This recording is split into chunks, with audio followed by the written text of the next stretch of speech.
Hey, and welcome, folks. I see that we are just starting to have people joining us here on our Zoom call tonight. This is always the part of the call where I chit chat for a few minutes while we wait for Zoom to open the doors and let everybody in. I just want to say a first welcome to everybody and thank you for joining us on another Tuesday evening. I don't know what it's like in your part of the country or your part of the world, but we're in a very long stretch of rain here in Ottawa. We got pretty spoiled with some really spectacular weather last week, and then now we're back in the rain, so it's a little bit heartbreaking, but it's a good night to stay inside and learn about awesome energy efficiency careers. So thanks for joining us. This is another session of our Becoming series, which is where we come together to learn about careers in energy efficiency. We're really grateful to have two sponsors that make this series possible, and those two are Natural Resources Canada and Electricity Human Resources Canada. Both of those sponsors are really key in growing the Canadian energy efficiency workforce, and it would not be possible to do this without them. The Becoming series is where we get to meet different leaders in the energy efficiency sector, hear how they got started, what kind of skills they use in their role, and they share any advice that they might have for someone looking to follow in their footsteps. As we're just getting started, if there's anything that you need to do to get settled into the call, whether that's grabbing a snack, if you want to eat dinner while we're chatting, change locations, whatever works for you, grab a pet to snuggle with. I encourage you to do that so that we can all make it through another Zoom call together. I also like to start events with a land acknowledgement. Land acknowledgements are something that we shouldn't just do out of habit, but with a really clear intention. And we do it to position ourselves and to provide meaningful and thankful acknowledgement to the Inuit, First Nations, and Métis communities whose land we occupy. So I want to take this moment to acknowledge that I live, I gather, I work, and I organize on the traditional and unceded territories of the Algonquin Nation.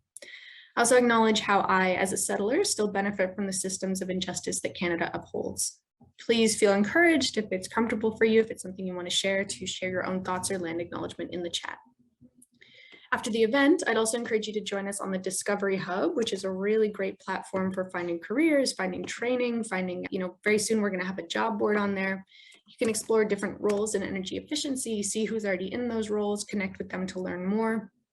Really great opportunities for networking and for growing your career. So check it out, hop into a campfire, explore what we've got there for you. It's a great way to, after tonight, to keep learning about how you can move forward in the sector. And we will be recording tonight's event, so you'll be able to go back and review anything that you miss. Hard cutoff time is at 5:45, and the last half of the event we're going to reserve for Q&A. So if you have any questions that come up, totally keep them in your mind. You can put them in the Q&A box at the bottom of your screen. The chat's not the right place. If you put questions in the chat, just switch them on over to the Q&A and I'll make sure to get to those. And you can also raise your hand and I can unmute you and you can have a bit more of a conversation.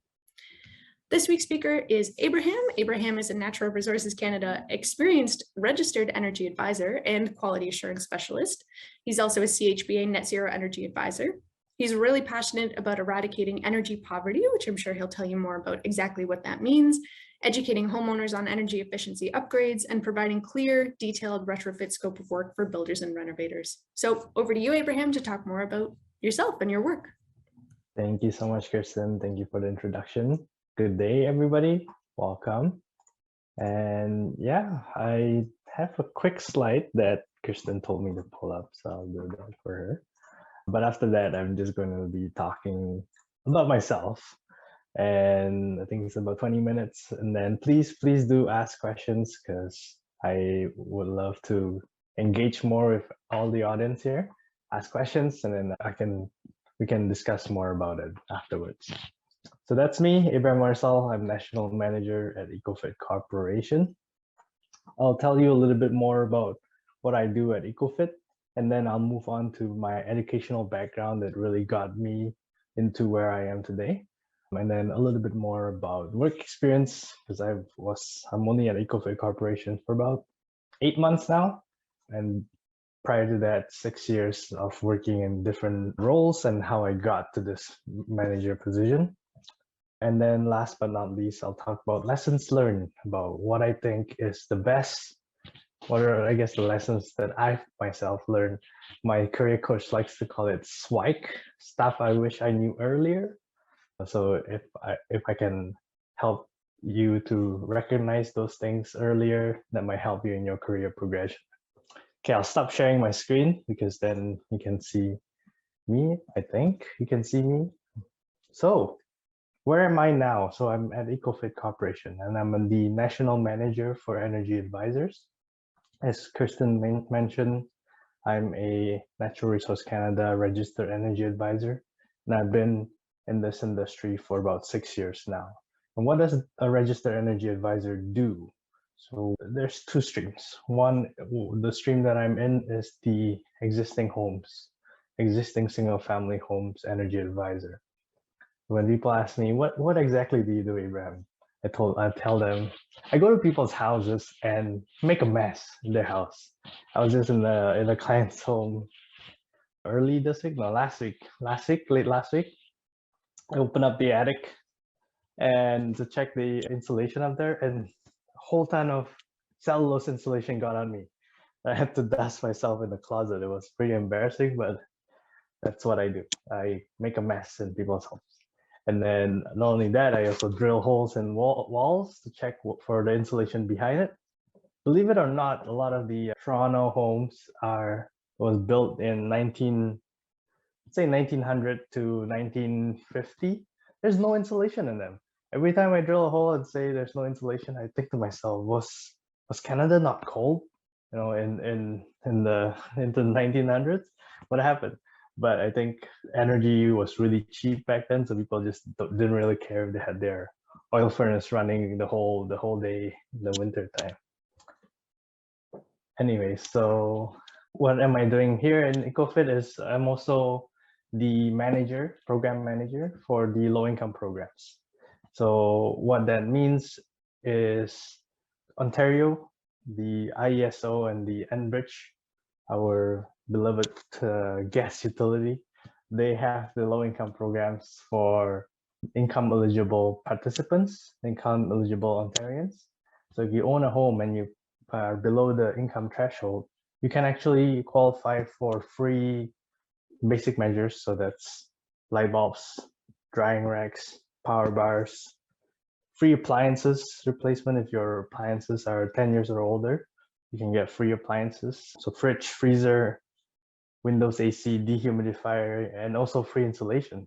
So if your home meets a certain threshold in the attic, in the wall, in the basement, as well as for the air sealing, you can also get free insulation. So it's a really good program. Check it out. It's called the Energy Affordability Program under the IESO side. So that's the electricity side, and the Home Winterproofing Program under the gas side, the natural gas side. So that's with Enbridge. Yeah, that's what I do now. And how did I get here? So let's start with my educational background. I graduated from the University of Waterloo back in 2013. I actually just met a few friends who are still in the University of Waterloo. And then when I told them I graduated in 2013, they're like, what? Yeah, I'm getting old. But yeah, in 2013, as a Bachelor of Environmental Engineering, I did the co-op program. Well, I guess all the engineers in Waterloo is a co-op program. So I had a bunch of co-op placements when I was there, which I think was really, really helpful in terms of figuring out where I want to go after I graduated from the University of Waterloo. What I realized was, you know, as an engineer, you can make a really great product, really innovative product, but if you don't know how to sell it, it's not going to make an impact at all.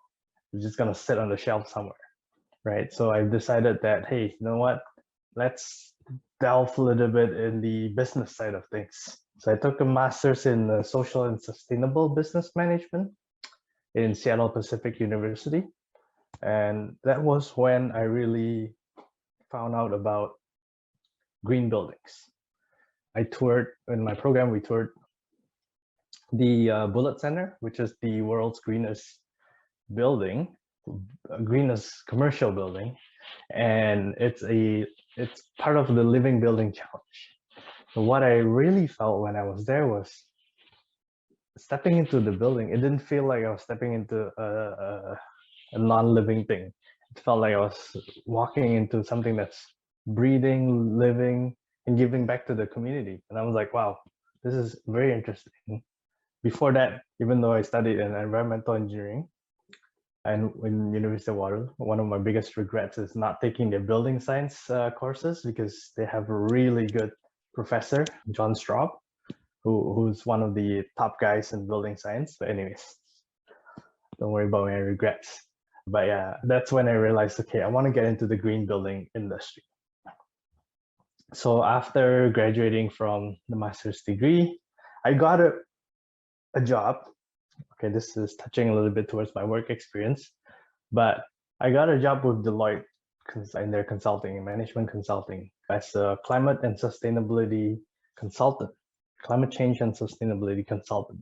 Now, the funny thing was, before graduating from this master's program, I was like, that's my dream job, right? I want to be a climate change or sustainability consultant, work for the Big Four. This is like the dream job.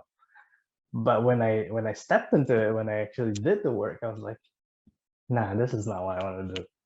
It's a lot more, what do you call it? It's a lot of talking, presenting, doing presentation, but not really seeing the results. Because you're hired to do research and then present at the end.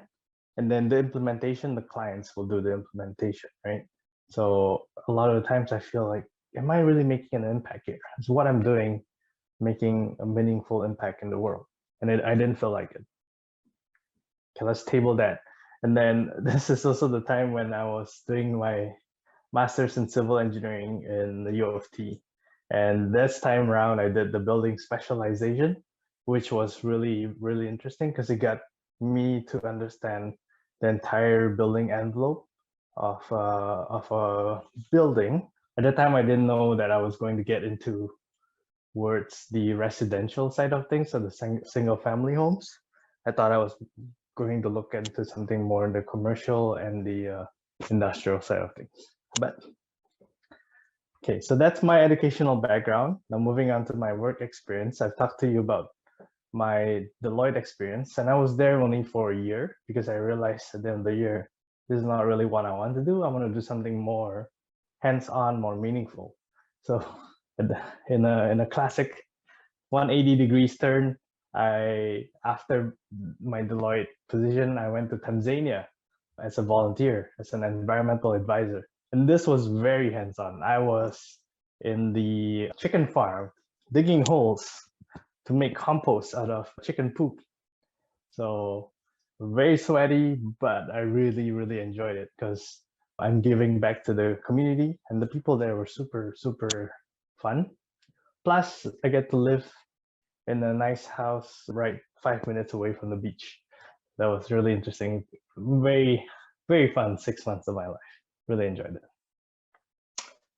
And then, but because it's a volunteer position, so I had to come back to Canada afterwards to find a real job.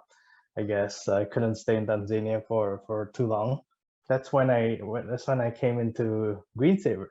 And how I came into Greensaver was very interesting because I think I was unemployed for a bit, maybe around 4 to 6 months, and I was getting kind of antsy. Antsy, is that word? Anxious? Yeah, anxious. But luckily, my now wife, she had a connection in Greensaver who introduced me to the manager there. And so I talked to her and she said, hey, I can give you a part-time job as a project analyst. I'm like, I don't have anything to lose, so let's do it. And it's kind of related to my field in the sense that it's about green buildings or buildings and how to make buildings more energy efficient. But it's more towards the single family residential home. And as a project analyst, I was basically doing energy modeling for homes and for the low-income program. So the low-income programs I'm working on right now with Ecofitt Corporation, that's how I started. I started with Greensaver around 5 years ago now. Oh, it's a long time. Yeah, 5 years ago now as a project analyst modeling the files. So now I'm actually overseeing that program, the delivery of the program with Ecofitt Corporation. With Greensaver, I raced through the ranks quite quickly. One thing I realized as a project analyst, again, I'm not I'm not somebody who likes to stay in the office and just sit in front of the computer and type away. So doing that for 1 year, I'm like, I want to try something different. So I spoke to my supervisor and thought, you know what, I want to try being an energy advisor. I want to be the ones doing the field work, right? So she's like, yeah, go for it. So I became an REA. It was not too easy. You have to pass 2 exams and do 7 probationary files. So the 2 exams, as I mentioned earlier, as an Ecofit manager, I'm also doing training for energy advisors.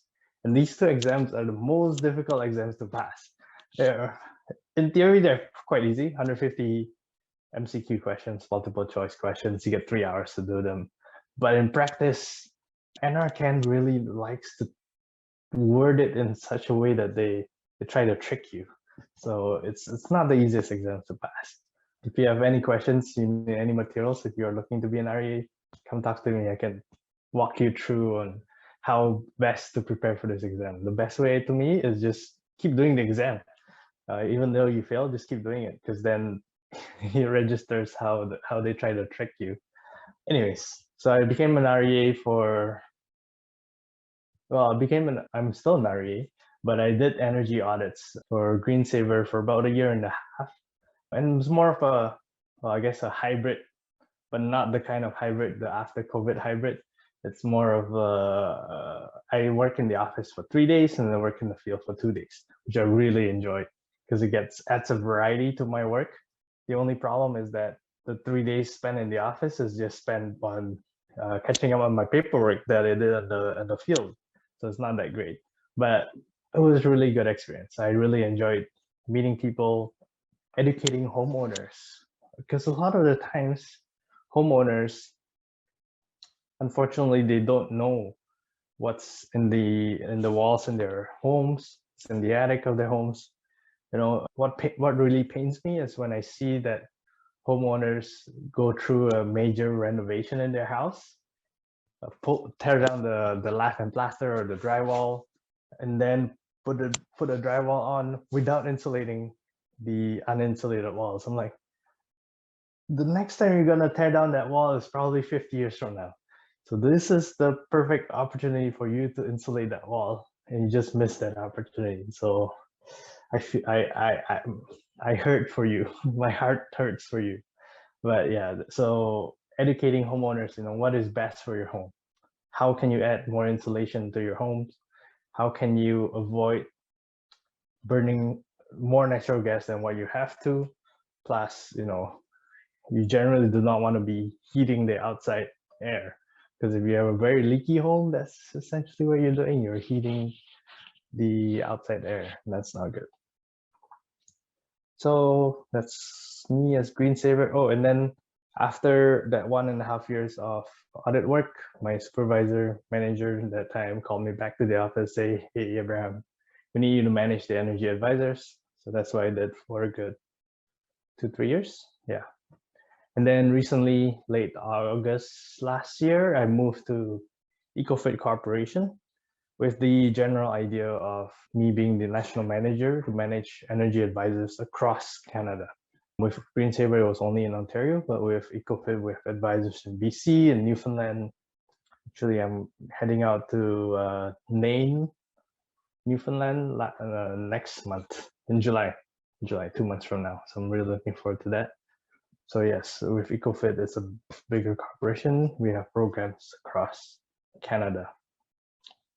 Yeah, that's generally my work experience that led me to Ecofitt. And just 3 lesson learned that I want to share with all of you is, one is to build meaningful connections, because a lot of my jobs, I did not get it through just applying online. In fact, I think you probably get only 1% of what I apply online as a interview or a callback. But a lot of my jobs is mostly through connections, through networking that I'm getting it. So building meaningful connections and invest time to it. Like, I call myself a LinkedIn addict. So I spend a lot of time on LinkedIn, just making connections and say, if there's somebody that's, I'm interested in what they're doing, I'll just connect with them and say, hey, I'm Abraham, this is what I do. I'm really interested in what you're doing. I think I can help you, or there's some collaboration that we can have. So why don't we have a virtual coffee chat? And 80% of the time they'll say, yeah, why not?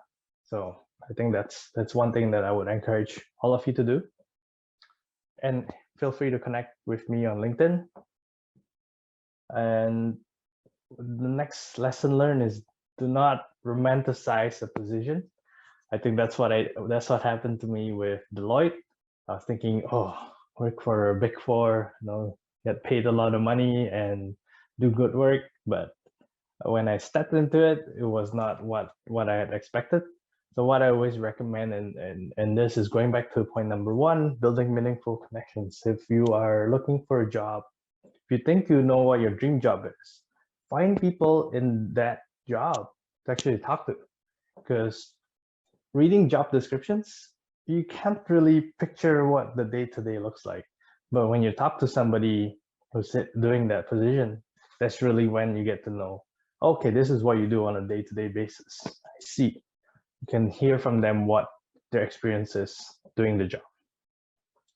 And lastly, last but not least, is work as if you are in the position you're aiming for, or in the position above you.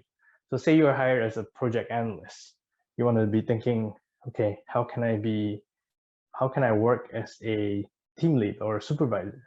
Right now I'm a manager, but I'm thinking in my head, what does it mean for me to work as a director? So I'm trying to work in with the job description of the job above me, or what I'm aiming for. And that way your supervisors, your managers, your VPs can look at it and look at you and say, oh, hey, they're already performing on a director level. So it just makes sense to promote them to that level. So yeah, I think that concludes my speech. Kirsten, back to you. Awesome. Thank you so much for sharing. I love hearing from someone who's been, you've been all over the place trying to find that right role for you. And it's really cool to hear the kind of career journey that you've been on. I have a few questions myself, but there's already a question in the Q&A here for you. And if others have questions, now's the time to raise your hand or put them in the Q&A box. So Jason is wondering, so they're scheduled to take their foundational exam for the first time on Friday, but now feeling maybe they should defer it to study some more because, you're saying the exam's quite difficult. So any advice on that front? Yeah, for sure. Jason, great. Good on you. The energy advisor industry is in really hot demand right now because of all the different programs that's out there. So what I would recommend is take the exam. You've already scheduled it for Friday. You've already studied for it. There's no point in time, even for me, when I was studying for it, there's no point in time where I'm 100% fully ready. You got to go in there knowing that you're 80%, 90%. But honestly, with the foundation exam, what I've always advise people is take the exam. Don't worry if you fail it. Really, don't stress yourself if you fail. Don't look down on yourself if you fail. 80% of the people that took the exam failed the first attempt. But it's a very good way to understand how NRCan is asking the question so that you can study better for the next round. But if you pass it, great. Awesome. And a follow-up question just for myself, is there any penalty to, retaking the exam a few times, or you get as many tries as you want? You pay the exam fee every time. It's only $180, so it's not too bad. And you have to wait 15 calendar days after you fail the exam before retaking it. That's not bad. That definitely is points in the just go for it category. Yes. Awesome. So another question I wanted to ask you is, so, you've had all of these different experiences and these different job opportunities. And the one that stood out to me was actually that the time that you spent in Tanzania, because I know so many people, they want that chance to travel and try international work. Mm-hmm. So would you recommend an experience like that to someone who's getting started in their career? Do you feel like it helped you get established or gain some new experience? 100% recommend. It's the best time to do it is when you're just starting, because honestly, if I at this point of time, it's hard for me to actually do things like this because I'm already established in a career. and it's hard for me to take like a 6 month sabbatical from Ecofitt to do something like this. So definitely when you're just starting, it will be a great time to start. Awesome. And then another question I wanted to ask is, so, you work on these equity focused programs or you have experience in that field. Are there skills that you think someone needs if they specifically want to be working on those kinds of projects and those kinds of programs? In terms of skills, I would say the most important thing is customer service skills, because you're dealing with vulnerable groups. So you want to be able to really control your emotions. A lot of the times you may get frustrated because a lot of the participants, some of the participants, I wouldn't say a lot of the participants, some of the participants, even though they're getting this for free, they're still wanting more.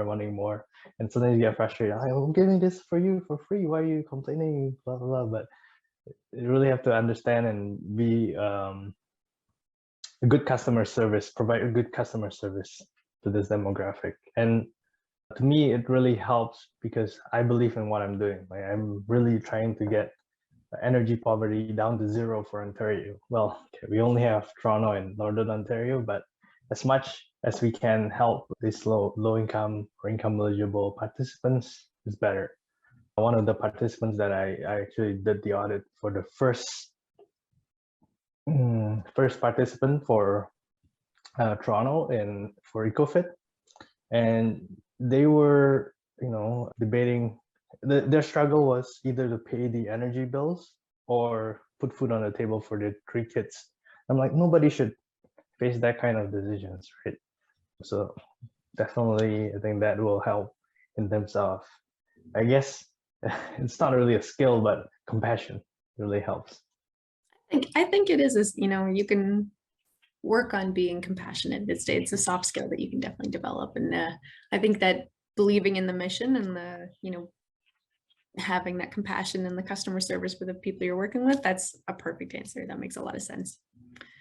So the audience is a little bit shy today. If anyone else has any other questions, definitely feel free to put those in the Q&A, in the chat, raise your hand, and we can grab those before we end the call. But otherwise, I just want to really say a huge thank you to Abraham for sharing your story, for taking the time to join us this evening. I want to thank everyone who joined us today for your time and for your attention. If you do have any other questions, maybe you're feeling a bit shy, but you do want to connect with either of us after the call, you can definitely find me on LinkedIn. I'm not actually going to be with Efficiency Canada for too much longer, so I won't give my email address, but Abraham, what's the best place people can reach out to you if they wanted to connect? On LinkedIn. LinkedIn. I spend way too much time on LinkedIn, but yeah. You have a self-confessed LinkedIn addict, so send him a connection. I'm sure he'd love to hear from you. And one final thank you to our sponsors, Natural Resources Canada and Electricity Human Resources Canada. And with that, we will call it a night. Thanks, Abraham. And thanks, everyone. Thank you, everyone. Take care. Have a great night. Bye. Bye.